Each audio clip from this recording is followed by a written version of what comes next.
This shit started, man. LA. We in LA, we finna tap in with these folks from ZETTI. It's a new up and coming brand. So we're gonna do a whole facility tour. We're gonna, talk to the founders, talk to some people on the team, because again, it's a new up and coming brand. So it'll give y'all an inside look on what it takes to launch a brand, the capital, the resources, the network, the experience. It's a lot of good jam-packed information. So it's really just gonna be a day in the life tour. Let's get it, man.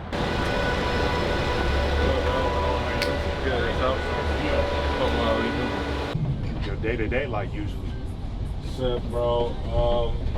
Right now we're trying to build the brand, done good. We got the snow cap out, we got the dispo coming soon, so now it's time to just build the hype, Okay. We've done it before, like with the black market, same products and shit, but now we're doing everything like white market, like by the book. So we're excited about that, because it's really like the same thing, bro. You can go equally as hard. You just gotta get all your ducks in a line and shit. It's been some of the biggest challenges, right? Like as far as compliance, starting everything up. Yeah, compliance, because it's different for medical versus the rec. So some that might be allowed in dispensaries for like medical products will be allowed, but for rec it won't.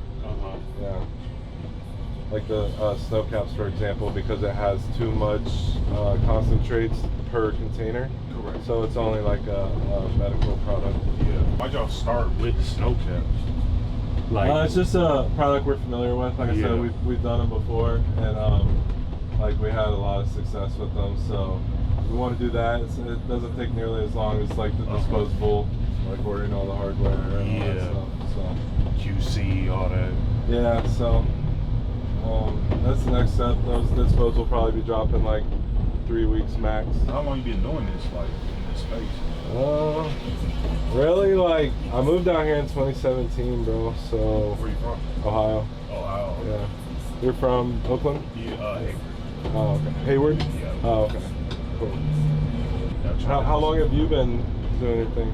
So 2018, that's when I graduated college like 2017. I used to play football at Vanderbilt. And in 2018, one of my buddies at the time, he had this opportunity because in Oakland it was just going, or California was going rec. So he had an opportunity through the social equity program to get a license for a delivery service in 2018. So we started a delivery service, scaling it up, built it up to like 7 figures. And then 2020, that's when I started kind of making content on YouTube. But I wasn't like serious with it. I was just kind of like, just giving people game on like how they can start a delivery service. And somehow like videos just started kind of getting a lot of views. I started getting a lot of subscribers.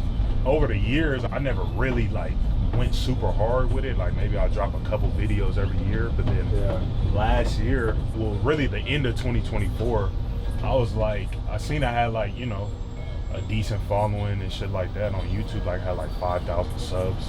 I was never on Instagram or nothing like that, and I was just like, shit, I'm gonna just try to just like go hard on that. And I was just posting videos every single day on YouTube, and I had this video like just go super viral, like 100K views. That's what I was gonna ask. Was it like a certain video that kind of changed everything? Yeah, at the time I was getting like 200 views per video on YouTube, so I wasn't really like getting a lot of views.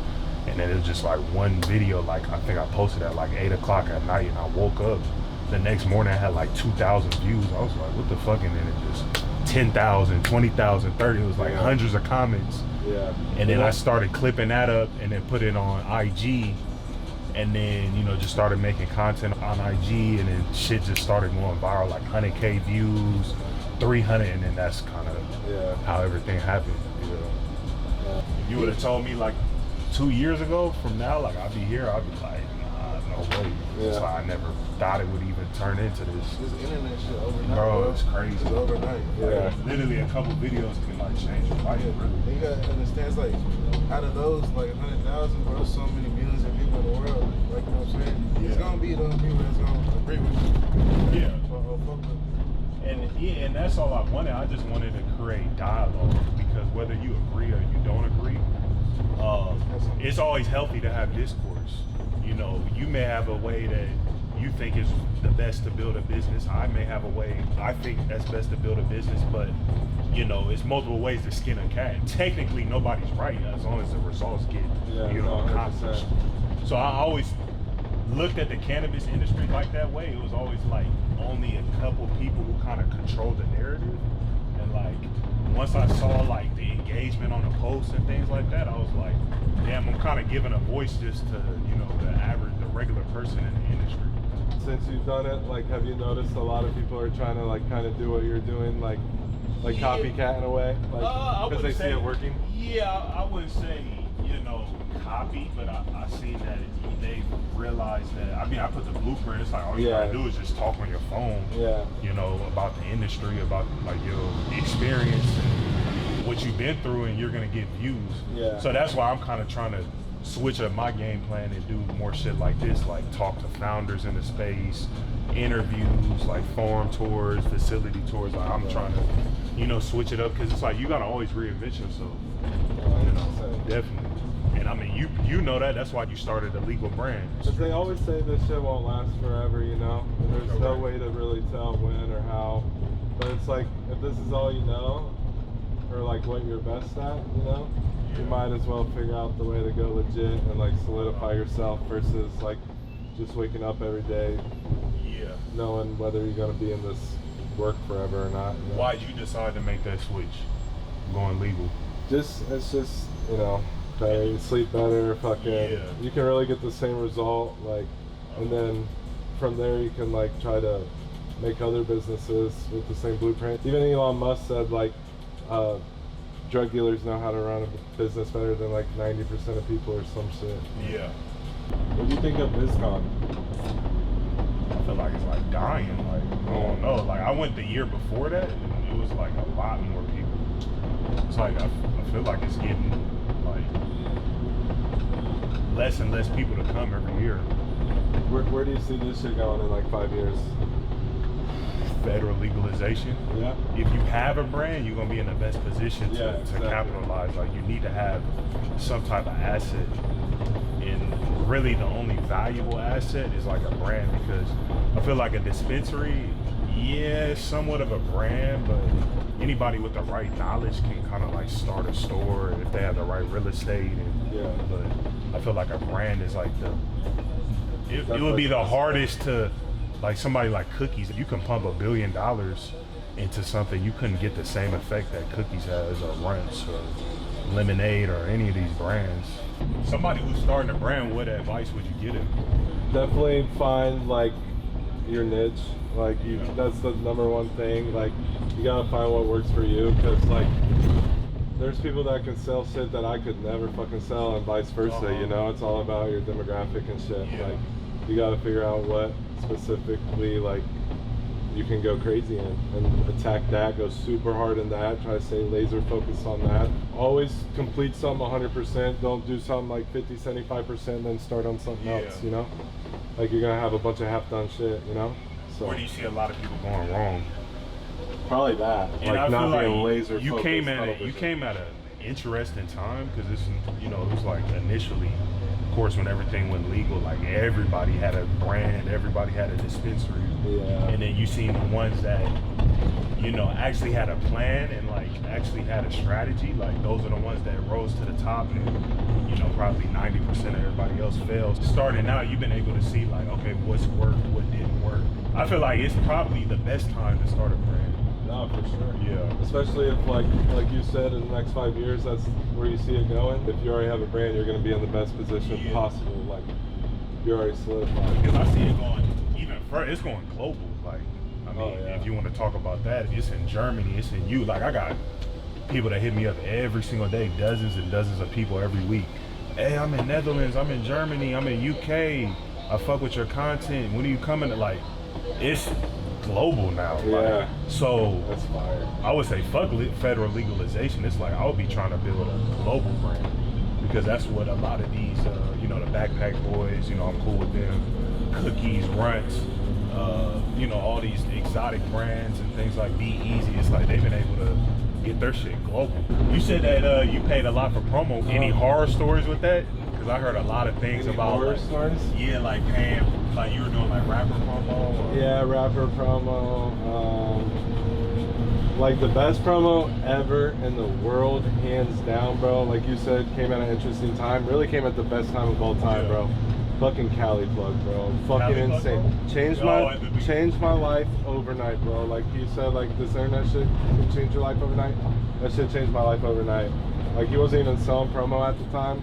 I just asked him like how much. He already knew me because I'd come out here and go back to Ohio and shit. But he said 10 bands. I had like 18 bands to my name at the time. I was like, fuck it, bro. I know what it's gonna do. Paid that shit. Then I had my little notebook, just kept track of all my like, you know, profit and shit. I was back at 18 bands in 4 days. And I was just like, oh yeah, this shit's about to take the fuck off. That was 2017, bro. That was like, nobody did this shit like at all. It was all on Snapchat. Like it was the beginning of like the Snapchat era, honestly. Where did he just shouted you out on Snapchat? Yeah, I made like a little like flyer, like black screen, used the little stickers on Snapchat. And like, shit smacked.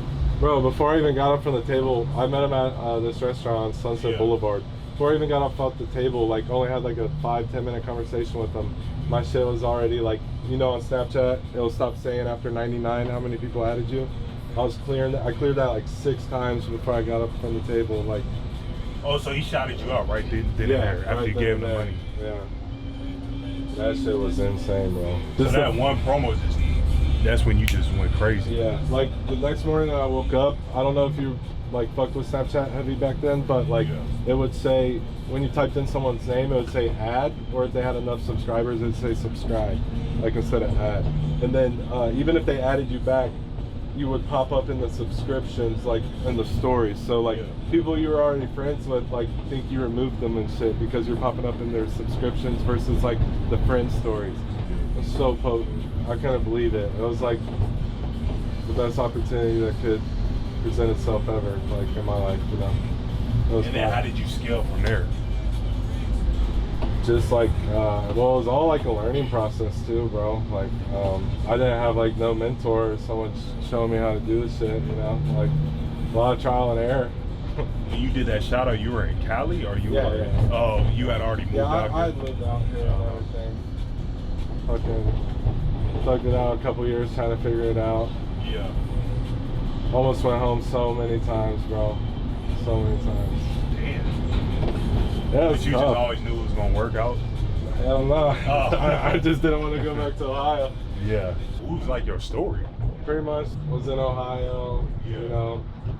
My one buddy was taking trips out here. He was making like a hand off a bow, bro, as soon as it got there. And he just wanted like to eliminate him having to come out here so much. Yeah. And I was just working at Papa John's, bro, literally pizza boy delivery driver. Yeah. And I was just down to try it, so I moved out here. Kind of like, you know, what's in his. Oh, with like no motion at all. Yeah, yeah. Like just Literally moved out. like a gold, like the gold rush, basically. Bro, fucking, yeah, basically, fucking. But I only had like 2,500 bucks saved up. Dug out of this little motel for like the first 3 weeks. There's a 99-cent store across the street. Always got the little dollar pizza rolls. Fuck it. Bro, thugging it out. Definition of thugging it out, bro. Fucking got this little studio apartment in the hood. Fucking struggled there for like 2 years and then got that promo and took off. It just all you had to get was that promo? Basically, like. But you had to kind of like work your way up to get in that I did- circle, yeah. I just do my own motion because like my boy had his own thing like back home, you know, so yeah. But like I said, a lot of trial and error, a lot of shit went wrong all the time because I had no one teaching me how to do this shit. Nice to meet you. Yes, sir. Good, how you doing? I used to.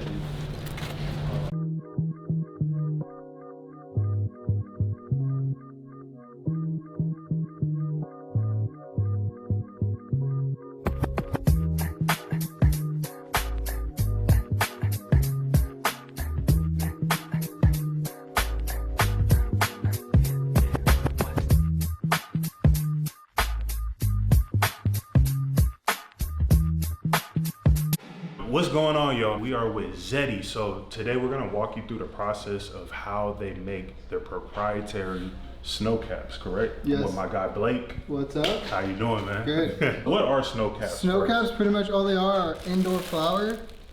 And then you got some premium quality diamonds.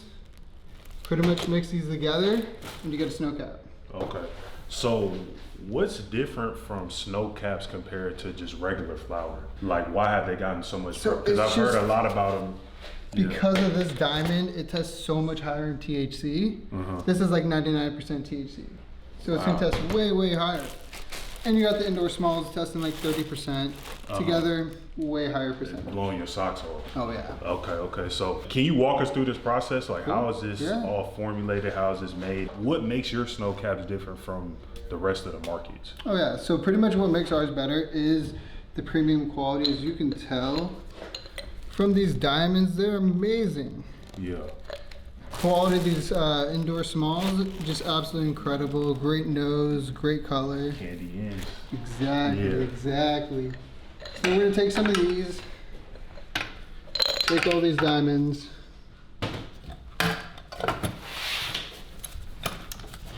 put it in here.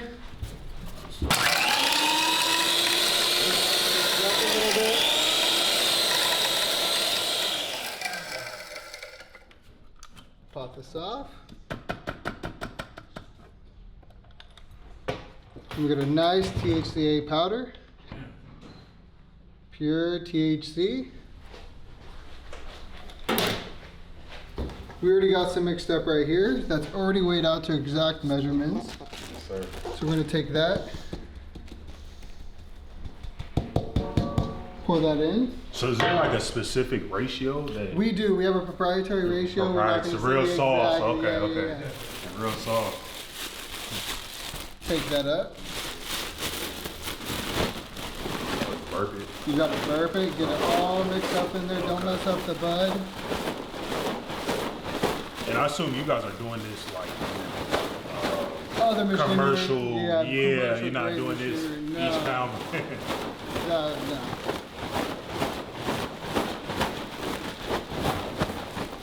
Maybe open it up. You got that primo quality snow caps. Ice balls.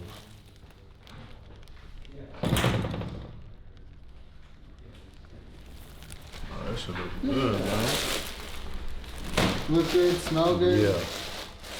So I know a lot of people use Disty, you know, in the process of making moon rocks, or even like we were just talking about with snow caps. Why don't you guys use that, and what makes your snow caps different from the rest of the markets? So we mainly don't use distillate just because it makes it more of into a moon rock product. We're going for more of a snow cap, something that's not going to get you too messy. Yeah. This is still testing for 55% THC. Incredible, super high. Yeah. So I don't think this, you can get much higher. you can't get much higher, and Yeah. it's super clean. Like if you break Yeah. into this, super easy, break Not into your all joints. Glunky and Not all yeah. glunky. What is the difference between moon rocks and snow caps for the people that may not understand those Yeah. differences? So the main difference, honestly, it comes down to the oil. Snow caps don't have oil. Moon rocks do have a distillate usually, or a HTE product. This also uses isolate, which is a higher testing product, as well as keef is used for moon rocks. So moon rocks just aren't as a high quality product. This is super high quality. So how'd you come up with the name? I mean, it might sound a little crazy, bro, but the original name was supposed to be Fetty, right? Which, there's a couple different connotations. Yeah, with Fetty, you I know? don't know. You might get the I boys like on you. I like to pretend like it's slang for money, you know. Oh, okay, yeah. But there's yeah, other it is, there's yeah. other connotations I thought might stand out. Oh yeah. Long story short, tried to get the trademark, couldn't do it. So we're like, what do we do? Put a Z in front of it, Like za. like ZA. Yeah. So now it's like kind of slang for ZA, like ZETTI, Uh-huh. ZA. That's kind of like the association we want to make. If you don't mind sharing, just for the audience, what would you say is the approximate like total investment that it took you to get this launched off the ground? It's gonna sound kind of crazy, man, but I got a $2 million loan from one of my like business mentors. Yeah. And I never really was around people with money growing up like that, Uh-huh. bro. But I met this one dude. He's probably about 5 years older than me. Dude crushed it, and he's kind of been mentoring me for a couple of years. He knew all about my business, even though it was kind of my previous business was kind of in the gray market. Yeah. I still like always got advice from the guy. Long story short, I kind of got out of the business, and 2 years later, he's my main investor. So that's where all our money's coming from. It's licensed to all like real clean money starting out. And, that's why we're making it a focus to go to direct dispensaries. Our goal is to be in 5 states in 2 years. So. Why do you want to go that route? Some people with brands, they try to stay more centralized to maybe a region or a state. Why do you see there's more value in mass distribution, like trying to hit a bunch of states really fast? Totally. Not saying that there's any right or wrong way, but just like what's your thought process behind that? Man, my take on it, and I've had a licensed brand in the past. It was a kind of a very medical brand, but our best states were the newest legalized states. So we came into New Mexico when they first legalized, we crushed it. And we're making like $10 a vape wholesale. And so like, maybe these orders are like a couple hundred vapes, we're making $10 a piece. So we're making a few $1,000 and selling, a few hundred vapes. Correct. Can't do that in Cali. I'm sure, as you know. Yeah. Who can sell their stuff for the lowest? That's the game that everybody's playing. Who can make the least? That's the game. The name of the game now. So getting out to like New Jersey, that's like popping off. Where right it's now, more of a premium. Yeah, more premium, less competition. You come out with a brand like this and you really stand out there. Correct. So. That's the thought process, is getting to the newest like legalized states. And I know like even Missouri's like a big one right now. It's kind of newly going on. But why now? Why 2026? A lot of people started brands in 2018, like when I got into the delivery game, 2020, 2021. Why do you see there's value starting a brand in 2026? I think there's been a lot of blood in the streets. Hey man, it's like best time to start would have been yesterday, but second best time is today. So correct. I still think it's the best place to be in the weed industry. I think maybe growing weed isn't going to be as important as it used to be in the past, and manufacturing. I think it's going to be all about brand, man. When these big companies come in to try to bully their way in, and these big public companies come in, like I feel like that's kind of going to be something that's going to be really valuable, is owning a real brand. Because it's the hardest to replicate. Yeah, exactly. You can have millions of dollars like Jay-Z, even he couldn't create a brand that people wanted and had demand for. So, 100%. I see there's a lot of value in, if you're able to build and scale a brand and, actually have a community and real customers and real social proof as well. 100%. If I'm somebody that's on the black market side, even if I'm making a lot of money, why would you say it's important to start a brand or look going legal? Because it's people making millions of dollars on the black market who may not have nothing in their mind to say, hey, I'm gonna try to switch this up. Bro, for me, the reason why you shouldn't break the laws, and like I've like been in that market for 10 years, right? The reason why you shouldn't break the laws is because it doesn't scale well. It's like you can do a couple million bucks a year in sales, and you're cool. Doing 100, getting to $100 million a year in sales in the black, it's not something that's sustainable. And if you're trying to be in this for the next 30 years, 20, 30 years or whatever it is, I don't know about you, but I'm gonna try to be in this for the long haul, Yeah, facts. And it's like I gotta start that foundation the right way. And people are really short-sighted. I think people, if they start the right way, they could build something really cool over 20 years, rather than just try to chase that fast money. Facts. So that's Facts, because the black market is a lot of fast money in there, but it's a lot of risk. Totally. It's always risk in business anyways, but it's even more risk, with black market, And it's not like people in the black market are doing anything wrong. It's like they're selling bags of flour,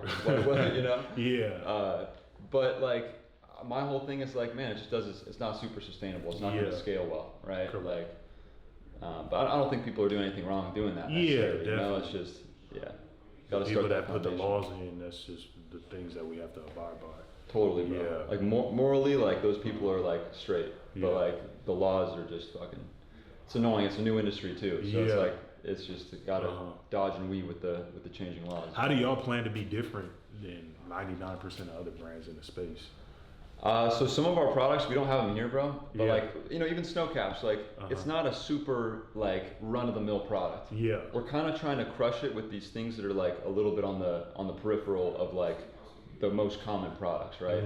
And like our whole brand is like kind of what we say internally in our company is like we make like innovative products for real stoners. So like the snow caps hasn't been really done right. Skizzy's just starting to do it. West Coast Cure just starting to do it. I think our recipe is better. So coming out with shit like that, we got a 3-chamber device coming out. We're gonna be the first to ever do this, but we're gonna do a 3-chamber device with 3 different types of wax. So just like kind of making products that haven't been made before, right? Like that's gonna be our shtick. So challenge and boutique. Challenge and boutique, man. You know, the owner came up to me one time. I was at a event. I was at Hall of Flowers, and he was like, he tapped me on the shoulder. I just thought he was just like a random dude. I was like, oh, what's going on? He's like, yeah, I'm the owner of boutique, man. I see you everywhere. I'm like, oh, man, that's crazy. But it just shows how intertwined and interconnected 100%. the industry is, and how even the biggest people are always watching. Totally. Everybody's watching. Totally. Yeah. Those guys crushed it. Those guys are fucking legends too. But I'm just saying, you know, it's like 3 chambers distillate. It's like not my favorite, you know. We're doing 1 chamber live resin, 1 chamber liquid diamond, 1 chamber disty. So a little higher quality ingredients, you know, and like something where you like hit 1 chamber, you could really tell a difference when you hit the distillate versus the live resin versus the liquid diamond. Correct. So you get a little. We're hoping to, you know, no shade towards them, but we're looking to one up them a little bit. Yeah. So we'll see how it goes. Yeah, and that's what the industry needs. It's like people need to push the realms on innovation, not only on the product side, but you know, marketing, distribution, just even branding wise. I've seen so much stuff that just looks the same, and it's like 100%. I'm waiting on the company that comes out and it's like they hit it on all phases of the game, like not just the product, but the marketing, the branding, the just how it's distributed, like everything, the logistics. I agree, man. I still think that there's room for a brand to come in and like be number one, man. I don't see anybody. There's a lot like, of meat on the bone. Yeah. Totally. I don't see anyone that's doing it perfectly yet. No. You know, everybody's got their like lanes and niches. stuff. But there's exactly. Yeah, what they're good at, but I can pretty much pick any brand and be like, hey, you're slacking on this. 100%. Most of the times it's in the media side, just the global side of things. Like I get DMs from people every single day, Germany, Netherlands, Australia, UK. So if you're not on these apps, if you're not trying to make content, it's like you would never reach those people. 100%. How would they ever find you? The only reason they know me is because TikTok, Facebook, Instagram. That's the only reason. YouTube. And I think so. It's like it's so much meat on the bone. Not to cut you off, that like, and it's crazy that you see it as well. Yeah, 100%. And like you being from Cali, you being in Cali too. It's like when you talk about Germany, you talk about all these different places in Europe that are legalizing. Like they want what's cool in Cali. Correct. You know, so it's like that's why we got to have a real fucking presence here. I'll be honest, man. Cali would not be our main place we want to launch. Like. It's the toughest market. It's one of the like top 5 toughest markets for a reason, for sure. But we got to get that clout here. We're gonna go to other states to really make our margins. And then, man, that European play is like that's on the horizon. That's the big play. And if you're a brand and that's not in your forecast, because again, you don't have to do nothing illegal, but there's creative ways that you can do it to seed your brand in these markets that have nothing to do with, you know, doing anything illegal. But yeah, that's not on your horizons, and you're a brand in this space. It's like, what are you doing? Because this market is going global. You know, it already went global. Yeah, and this new like federal like declassification or something like that. Man, like I was just in Oklahoma at one of our facilities out there. They're getting this certification so they can ship anywhere in the world. The GMP thing. They can't go state to state, but they can go to other countries. And it's like, man, I'd love to have a fucking presence out in Germany. Be the first ones, right? Like, I think it's a great move, man. You know? Now more than ever. Where do you see a lot of people not capitalizing on in this space that you feel like that you can come in and take those things where they're messing up on it, kind of you can leverage off of that and, you know, make your own name in the space? Bro, I'd say 2 things. I'd say fucking boring products, boring content. Like, bro, I think every brand right now needs to be like a content machine. We gotta be every brand's gotta make like, not just like content about their brand, but like shit that's like entertaining and fun to watch. Correct. You know, you get that better than anybody else. But that, and then just like people making run-of-the-mill, boring products that have been done before so many times. We're not playing that game. You know, we're playing the game of like coming in on a fringe category that only has like 5 real brands competing. We're gonna do it better than everybody else in that way.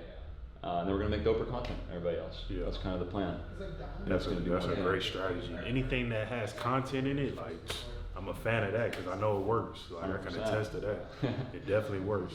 We're talking about the upkeep and the investment into the space. What's kind of like the bills that people don't, or expenses people don't even understand when you're talking about the legal side of things? I mean, people always know about rent and distro space, right? Yeah. Like whether it's a few $1,000s a month for your little part of the distro space. not many people talk about renting manufacturing space. So that's what we're doing here. This is a big building. It's probably like a 30,000 square foot building. Yeah. We're renting like 3,000 square feet of manufacturing space. Yeah. So we pretty much like have to get all of our employees on a license, like W-2, like do all the paperwork, all that Correct. bullshit. Got to get our own compliance person. And then we pretty much pay like $4 a square foot. So we pay like 12 grand a month just to manufacture here, right? We also have some distro space here too that we pay for, some office space, but that's something that people aren't really doing. Like people are doing a lot of distro stuff and renting distro sections, but no one's really renting manufacturing to do their own in-house manufacturing. Why did y'all decide to go that route, like do your own manufacturing instead of like, you know, partner with somebody else that basically does it for you? Yeah, that's a great question, man. In other states, that's what we're gonna do. And this is our home state. We want to have you know, boots QC, on the ground, really good QC. Gonna do really high volume here, so we're like, you know what, let's do this thing. Turns out I don't think 3,000 square feet is gonna be enough for us. So we're looking for another space, looking for more space. So with that, you'll have to get another license, correct? Or how does that work? There's like 3 options. There's like 3 ways to do it. You could either co-pack at someone's spot, where they'll be like, yo, I'll fill your carts for a buck a basically cart. leasing their license. Yeah, exactly. Essentially, yeah. So you could either like pay them like per unit and they'll just do it all for you, or like you said, you lease the spot, or you just get your own spot, you buy your own license. And so like I'm looking at a spot tomorrow, 200 grand for a manufacturing and distribution license.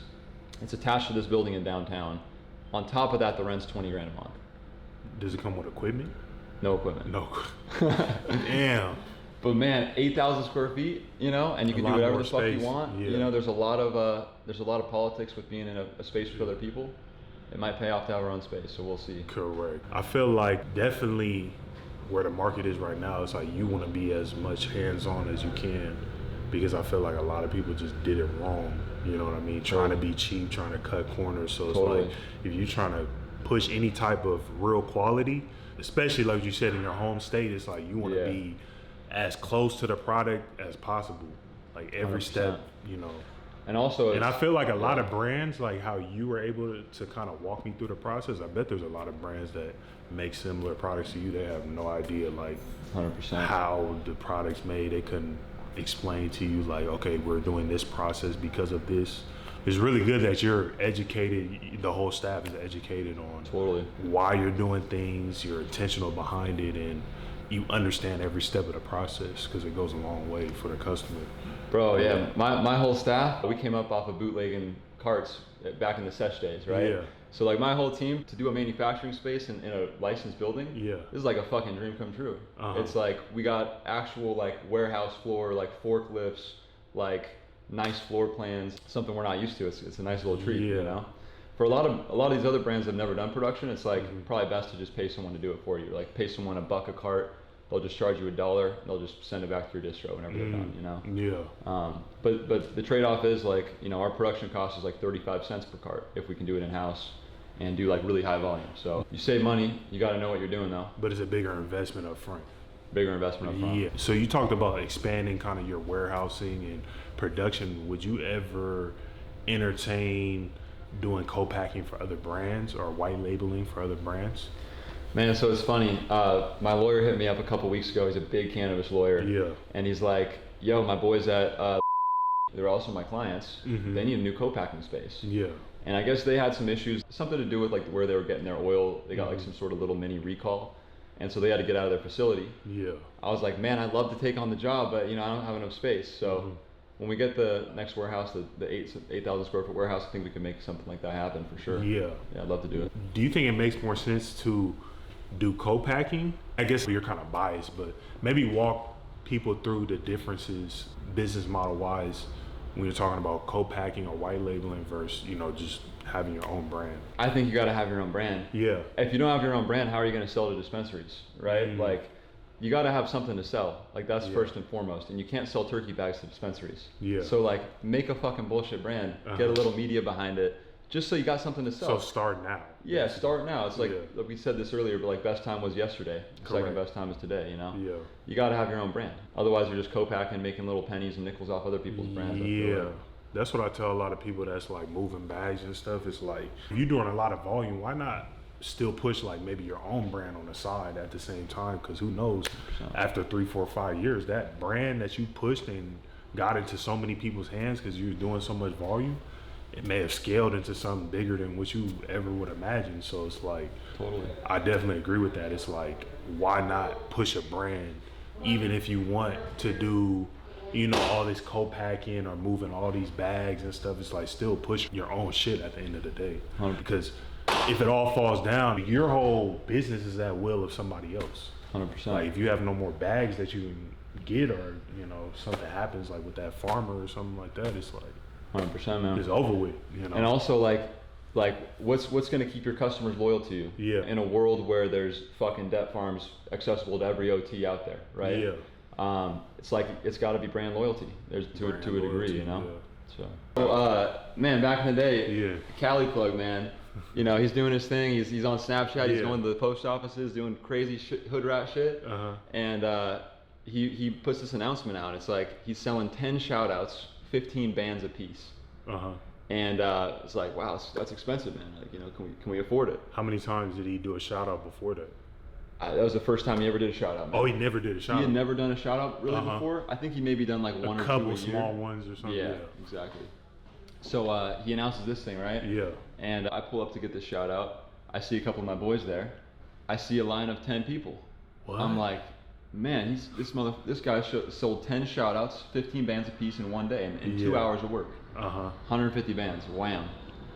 Back in the heydays of things, you know? That's And that promo fucking hit. That was worth 15 bands. You know? and it was just Snapchat? That was Snapchat back in the day, yeah. Like no Instagram, nothing? No IG. Just Damn. Snapchat, man. So what was the process? So it's like you get a shout out, everybody floods your Snapchat.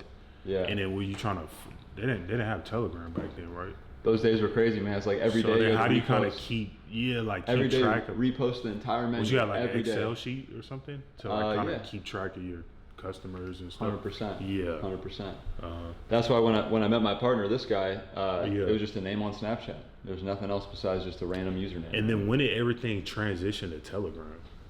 I mean, that was the fucking best, man. When we started getting on Telegram, I was like, man, I can keep my menu up for like permanently. I don't have to repost it every day. Yeah. Man, when was that? That was a few years ago. That was they started deleting everybody on Snapchat, Yeah. and everybody went to Telly. Yeah. Yeah. They started deleting people on Snap. Then everybody gets deleted on Telly. Everybody goes to Potato. Uh-huh. You know. I don't know what people are doing anymore, Snap but and Telegram was definitely the two best ones. Yeah. There was- it's lit. Yeah.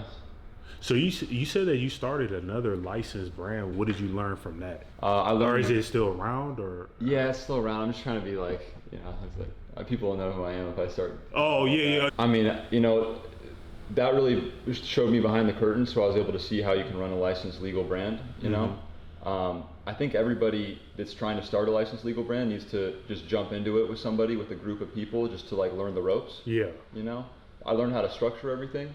It's really interesting, bro. When you're starting a cannabis brand, you don't necessarily have to own a license, right? That's like what we're doing, right? We talked about that earlier. We're not even a cannabis company. We're a brand company. Correct. And so we license our brand to be used by these licensed facilities. And then we have these like royalty agreements where we get kicked back 100% of the profit. This is in other states. This is in other states, this Yeah. is here. But if you see a brand, if you see even like Stizzy, even like West Coast Cure, that company, their brand is not a cannabis company, technically. They're a brand company, and they license their brand to be used by other licensed facilities, and they have like these royalty agreements to kick them back all the profit. If that makes sense. They But get all the that's- profit back? Yeah, that's what we do. That's what our agreement says. So then what's the point of the people? So we gotta pay them their licensing fee, right? I'm paying rent at this facility, and then we gotta operate under their license rules. Yeah. Oh, I just want to see the C's. What would the flavor match be? These are just like fucking normal. So I know you guys are developing a new, is it your first cartridge? Yeah. Yeah, to the market. What all goes into building a disposable from the ground up? Man, I'd say go to one of these events, shake hands with everybody. Yeah. You know, test everything out. It took us a couple weeks of R&D to really make sure everything was good. At the end of the day, you got to just take a gamble with one of these companies from China. I've had fucking horror stories, man. I mean, I spent every last dollar to my name. I spent $100,000 one time on hardware. I get it from this place in China. Comes back, totally bunked. Can't use a single one. What? Had to fucking throw 100%. Had to pay to take them to the dump to throw them away. Damn. $100,000 down the drain. That was back in the day, man. Like, Yeah. first time I ever started my first car brand, my first order. What'd you That's do? what happened. Alibaba? Yeah. Oh, Bro, literally Alibaba. I sent my employee out there to go to China and meet with the factories. oh, you actually went out there? I didn't go out Or there. I mean, like sent my somebody employee. was on the ground. Yeah. So someone went out there to meet these guys. Yeah. Met like 5 factories. We went with one, put our first order in. They get here, there's no cotton in the coil. So what that means is like when you go to smoke it, it just lights the metal on fire. Tastes like burning fucking Oh, it's like metal. hazardous too. Like hazard, Yeah. bro. Like if you inhaled it, you'd fucking, that would not feel good. What happened when you try to hit them up? Like, yo, y'all fucked up the carts. Like, what? Block my number. Oh, so And this they is- really scammed This you. is back in the day when there are no hardware companies.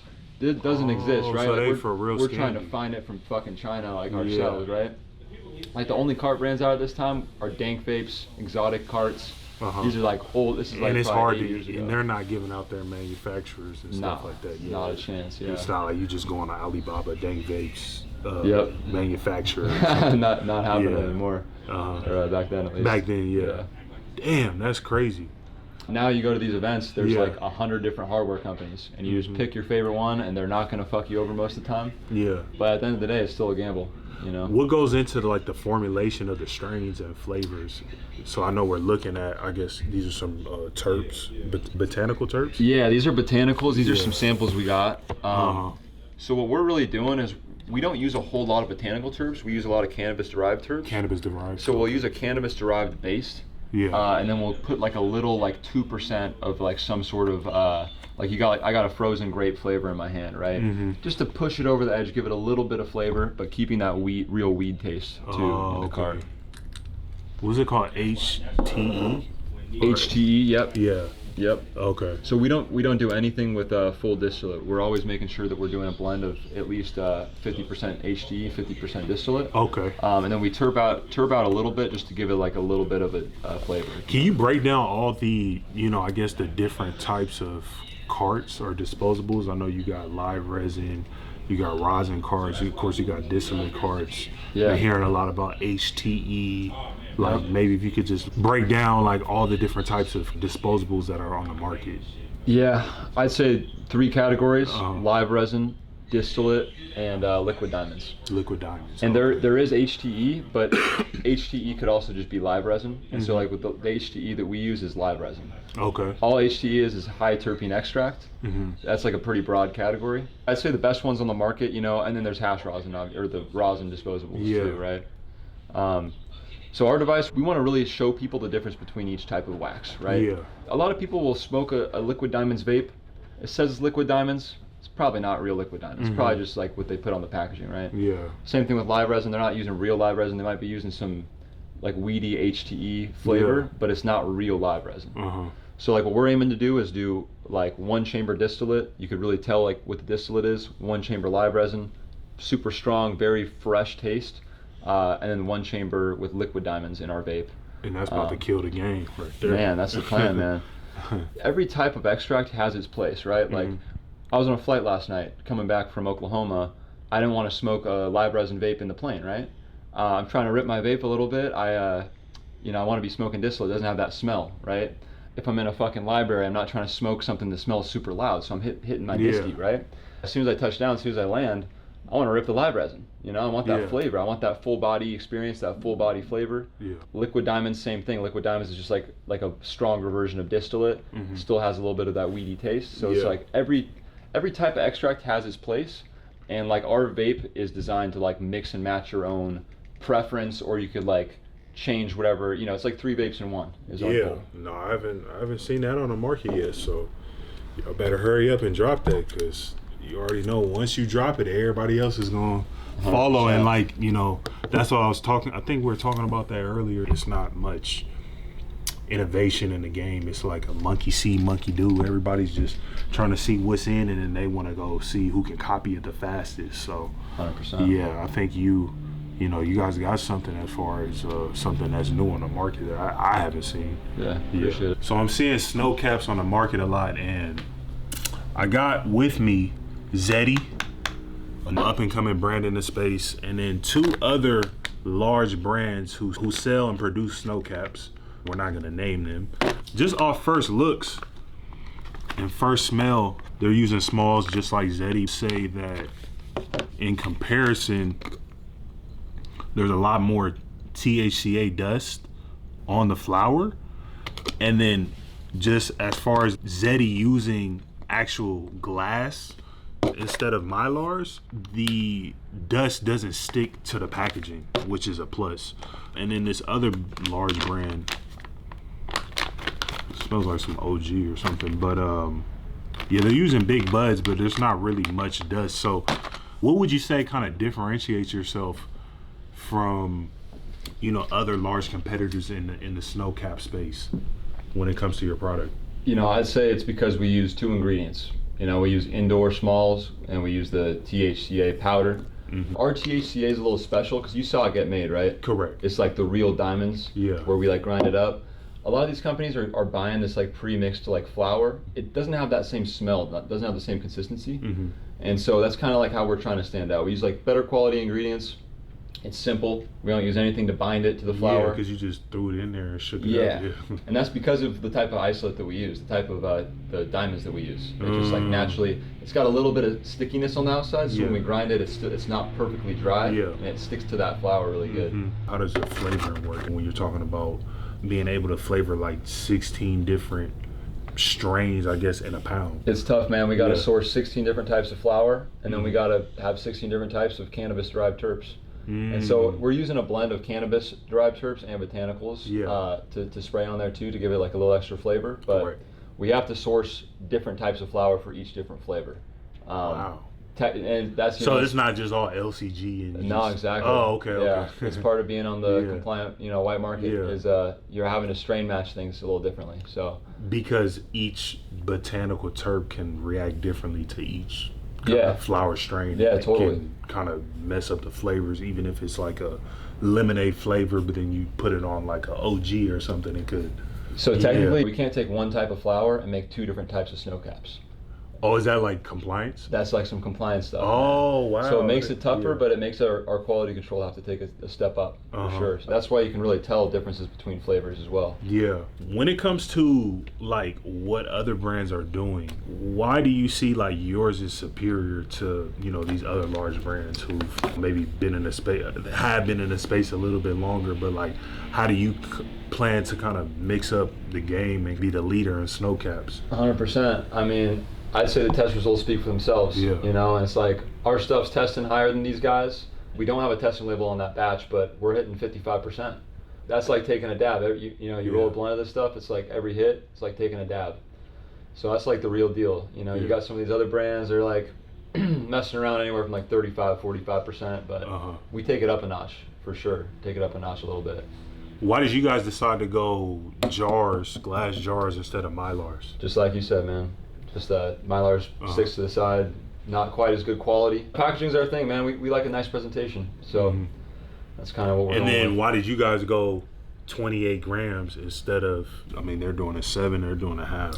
We're a brand for real stoners. Yeah. And it's like, if you're not trying to buy an ounce, it's like, it's all good. Yeah. And we probably are going to come out with some 7-gram stuff just to like get people like introduced to it, but our brand is for real stoners, so that's why we kind of we want to stick to that a little bit. What's the pricing? Kind of every dispensary kind of prices things differently, but like from what you're saying, what is yours priced at, and what are the competitors priced at? We're going to be priced about what the biggest brands are right now, but just a step up in quality, right? So I'm guessing, like, since we're doing such big quantities, we're doing ounces at the retail. I'm hoping that they're going to be able to hit their consumers at like 120 to 150 bucks an ounce. Wow. That's some stuff that's testing at twice as potent as any other flower in the store, right? You're paying like a decent amount for the flower. It's like the same cost as like a decent ounce. But you shouldn't have to use as much. Yeah, exactly. It's twice as potent for the same price. Yeah. That's kind of the plan here. Is there anything else you wanted to, inform the audience on just your product and I guess just your vision for the company moving forward? We make fun products for real stoners. We make innovative products for real stoners. That's kind of like our company mantra. We like our customer base that's always looking for the latest and greatest stuff. We're going to make that for them. We're not going to make a boring product. I'll tell you that much. I could tell. I could tell, man. ZETTI, man. So I want to introduce you guys to ZETTI. They have a 3-chamber device, but this is first in class. Like, I've never seen this before. So they have an option where you can switch it from live resin distillate or liquid diamonds, and it's all in the same device. Each chamber has its own type of wax or type of oil, so you can switch from live resin, distillate, liquid diamonds. You can hit from just liquid diamonds, or you can blend the two, or whatever fits your preference. They got what you need. So look out for ZETTI, man, because I have not seen a device like this. Definitely high quality, definitely innovative, definitely pushing the boundaries on products within this space. So yes, sir. Lock in with ZETTI, man. So as far as the overall vision to, scale the brand, what would you say is the strategy? What's the plan? I mean, honestly, man, just trying to get in the top 200 dispensaries, top 20 distros in each state. Mm-hmm. And we're trying to get to, 5 states in the next year or two. Mm-hmm. Trying to be in the best pop-in dispensaries and distros in all those states. Yeah. That's the goal. What would you say? Like, I like what you said earlier about like going global, going global with the shit. Like, obviously getting in the first 5 states is, just the first step of that. The sweet culture shit's going crazy, even overseas. Try to get solidified in all these states. People over there will realize that, we're in a bunch of different states and trying to make our way over there. Yeah, even just being like Cali, Michigan, Oklahoma, New York, like those markets are like I feel like big bubbling established markets. Like once you're in those like big markets, I feel like going to any other state, you go to New Mexico, it's like sets the standard. Yeah, like we're clearly legit. Like you won't have a problem getting into other spots, right? Other states. Yeah. But I think like what you were saying, Neo, about the going global, going to EU, going to Germany. Yeah. I think that's going to be a huge part of the brands moving forward. Like really getting that clout overseas too. I think is going to be huge. Yeah. I feel like that's what kind of dictates the market, global, in those countries. Because, we kind of stamp what's hot, but then they just take it to like a whole nother level. Because it's like these dudes is ruthless. They paying $4K a bag, $3K. Yeah. They'll come get it, and they get it there, and they do whatever they need to do with it. But it's like you really see the demand if your brand is able to go global. That's the real indicator of like, okay, your brand has like real demand. Yeah, you launch it in Cali, you get some traction in Cali, you get that promo, the marketing down, and it gets picked up overseas. It's like I feel like that's where it like really solidifies. It's like only the real poppin' brands are solidified overseas. In 5 years, ideally, where do you hope to be? Oh, we want to be the biggest cannabis brand in 5 years. Number 1 biggest cannabis brand in the world, bro. Yeah. 100%. I don't see why a company can't be started right now and within 5 years be doing a couple $2 billion a year in sales. That's 100% the goal, man. And like within 5 years, I've been talking a lot about the 2-3 year goal of being in like 15 different states in the next 2-3 years. But 5 years, man, it's going to be every state. Every state, it's going to be every legal market, and then just kind of like setting up vertical supply chains in each market, which is like setting up indoor grows in Oklahoma, maybe where it's the cheapest to grow indoor, and we can still create that same quality. We can replicate that same Cali quality in an indoor facility in Oklahoma, where maybe it's like we get the depths out, get some depth farms out here in Cali because Cali's got the best weather for depths. Correct. So it's definitely going global. It's definitely going national, and we just want to have like real infrastructure behind it. That's where we're going to reinvest all of our money, like year 2 and 3 after we really crush it with the promo and all the brands and products and stuff. What would you say? I don't know what the exact plan would be. It depends on like how large he scales it, and it's really unpredictable. And like because I could see him end up like settling and maybe selling it for like a ridiculous amount, like you couldn't say no to, Yeah. Because it is like the biggest brand. Or I don't know if that's ever one of his plans, or if he, Correct. Yeah. 5-year plan? Yeah, who knows, man. I plan on being, I want to be here for 10, 20, 30 years, I don't know about you guys, but what about you, Neo? What are you thinking? As far as your brand, or what do you mean? Just as far as like future, your 5 years, I guess. Oh, my 5 years.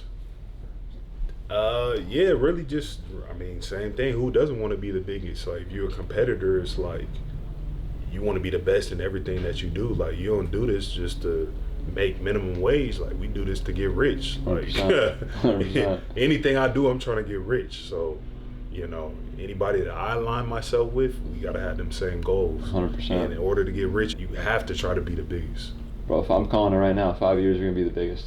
Man, hands down. Man. Hopefully, hopefully, man. We're gonna see. I hear you talk a lot about promo.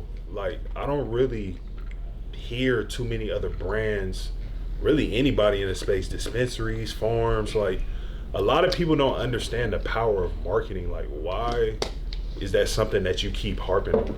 Because I don't hear that a lot. Like, I talk to a lot of farmers.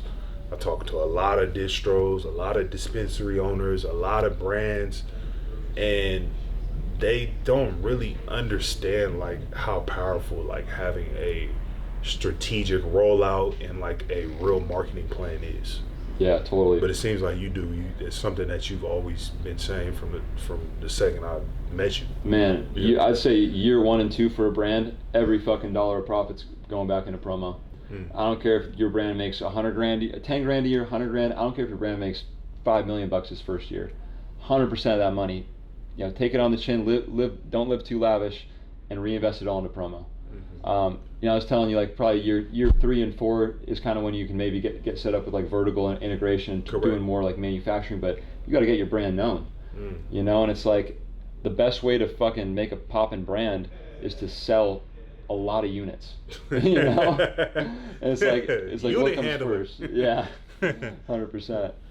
But I always think about it, man. It's like, how many, like, let's say we got a vape, right? How many frickin' vapes can I get into how many consumers' hands every year? Can I sell a million of these things a year? Can I sell 10 million of these things a year? If I'm growing flower, can I bag it into eighths instead of bagging it into ounces so it gets in more people's hands? Can I sell 10 million individually packaged units to consumers in a year? And like, how much marketing is that, man? That's 10 million people, or maybe like a couple million people smoking it over and over again. But in order to do that, it's like you got to just run promo.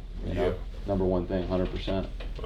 One thing I would applaud both of y'all on, and like a lot of founders in the space that I talk to, doesn't really matter what business model they're doing, is like, I haven't heard one complaint from y'all. And that's something that you don't really come across in the cannabis industry, because a lot of people are like, oh, the industry's hard, we don't have banking, you can't run Facebook ads. They're always talking about problems. And it seems like y'all are, and where I want to commend y'all, is like y'all are real solution oriented. It's like you don't really find a lot of people like that in business, and definitely not the cannabis space, because it's just a lot of like whiners and complainers, and it's like, okay, we don't have banking. We don't have conventional marketing channels. We don't have this, we don't have that. Okay, so what? What are you gonna do about it? 100%. You know what I mean? Honestly, man, I think it's the best thing that could be happening to us. Is like how difficult it is 100% the reason why big fucking money is not in here yet. How fractionalized and how each state has its own different regulations, and you got to do your own thing in each state. It makes it so the big guys don't want to fucking play. They don't want to deal with the headache. Correct. Gives us a little bit of time to get established before everything opens up a little bit. I'm a fan, and like bro, for you, I mean, you're getting your IGs deleted. You're constantly dealing with a bunch of bullshit because you're just marketing cannabis and stuff. It's like it's tough, but you're same to you, tough, man. But you gotta it's like, if you want it, it's like it really doesn't matter, bro. Like you gotta figure it out. That's why that lane's open. That's why you're taking it over, because you're the one that's actually like pushing and getting through it and dealing with all the problems. I just knew, and this is something that I feel like y'all know this too. It's like, no matter what, like, you're gonna succeed. Like I knew, like, if I really put like all my time and all my effort into this, it's like I knew I was gonna come out on top. And I feel like y'all have that same, drive too. 100%. Just really talking to you, and like really, even things that we talked about off camera, and like the shit that you've been through. It's like, I don't know, I just feel like in 5 years you're gonna probably be bigger than, you kind of downplaying what you're talking about, like what you're predicting. Hey man, nothing's gonna stop us. I know the same for you, man. But any problem could come our way. Nothing could stress me out at this point. Any last things either you guys can leave with the audience? I feel like for everybody that stayed throughout this entire vlog, this entire video, like, is really a lot of valuable information that you guys can use and apply today and take action on today if you're trying to be really serious and change your life within this space. So I guess, is there anything else you want to leave with the audience? Because they already should have been able to download enough information. But 100%. you know, any last words that you would tell somebody that's trying to get into the space and, you know, maybe doesn't know where to start? Man, I'd say start in brand. I'd say, you know, a $20 box of packaging is probably the highest leverage thing you could fucking do in the industry. Spending $20 on a box of packaging so that you can repackage something and get an extra $100. Yeah. It's like, what else are you gonna do in the industry where you can turn your 20 into an extra 100, right? Like, that margin is crazy. I'd say that, and if you're gonna do that, run promo, man. It's like, it sounds cheesy, corny, but like, man, that is 100% what I did that has made me successful in the past. What we're gonna do going forward, without a doubt. Promo. Yeah, and it's got to be good though. It's got to be like good, entertaining shit. Yeah, you gotta, you know, do your due diligence. Make sure you're not just running promo, but you're running it with the right people. And you're 100%. Doing it in the right way that spotlights your brand and connects you with the people that you're trying to reach. You know what I mean? Because you guys are trying to reach a specific niche within the cannabis space. 100%. You know what I mean? We always call promo like, how potent is your promo, right? It's like your promo personally is like extremely potent, right? We could get someone like Amber Rose as like, how, you know, she might have 5 million followers, but it's not going to be. It's going to be like 0.01% potent of the people you're really trying to reach. Yeah, exactly. So it's like spending that money in the right places, making the good content, not like half-assing the content, you know. That's what I got, bro. How about you? Anything you can leave with the audience? No, I definitely have to agree about the promo thing. Like, best thing I ever did was invest in myself. It's paid off every time, you know.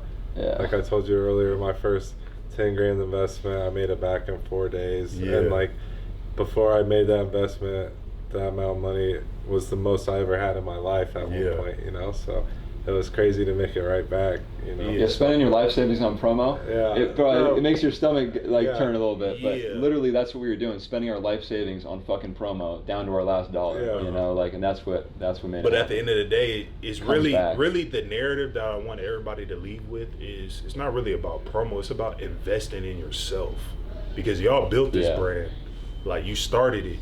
You put the money into it. You're making money back, but you're not taking the money out. What are you doing? You're reinvesting it back into what you built. So that's what I think a lot of people need to, you know when they're building a business. It's like, bro, you have to keep reinvesting into yourself. Yeah. So, without a doubt. Man, we can leave it at that, man. Appreciate you. Appreciate you, bro. Man. Yes, sir. Yes, sir. Let's get it. We just locked in with my people at ZETTI, man. Did a whole facility tour, chopped it up with the founders, learned about the brand, learned about all of their processes, some of the new drops that they got coming, new products, new devices. So it's a really dope brand, man. I need everybody to check out ZETTI. All of their info will be down below in the description, man. Appreciate y'all for rocking with us, man. I hope that you guys got a lot of game, a lot of value, a lot of insight, man. I need everybody to like, share, comment, subscribe. I'm out, man. Yeah.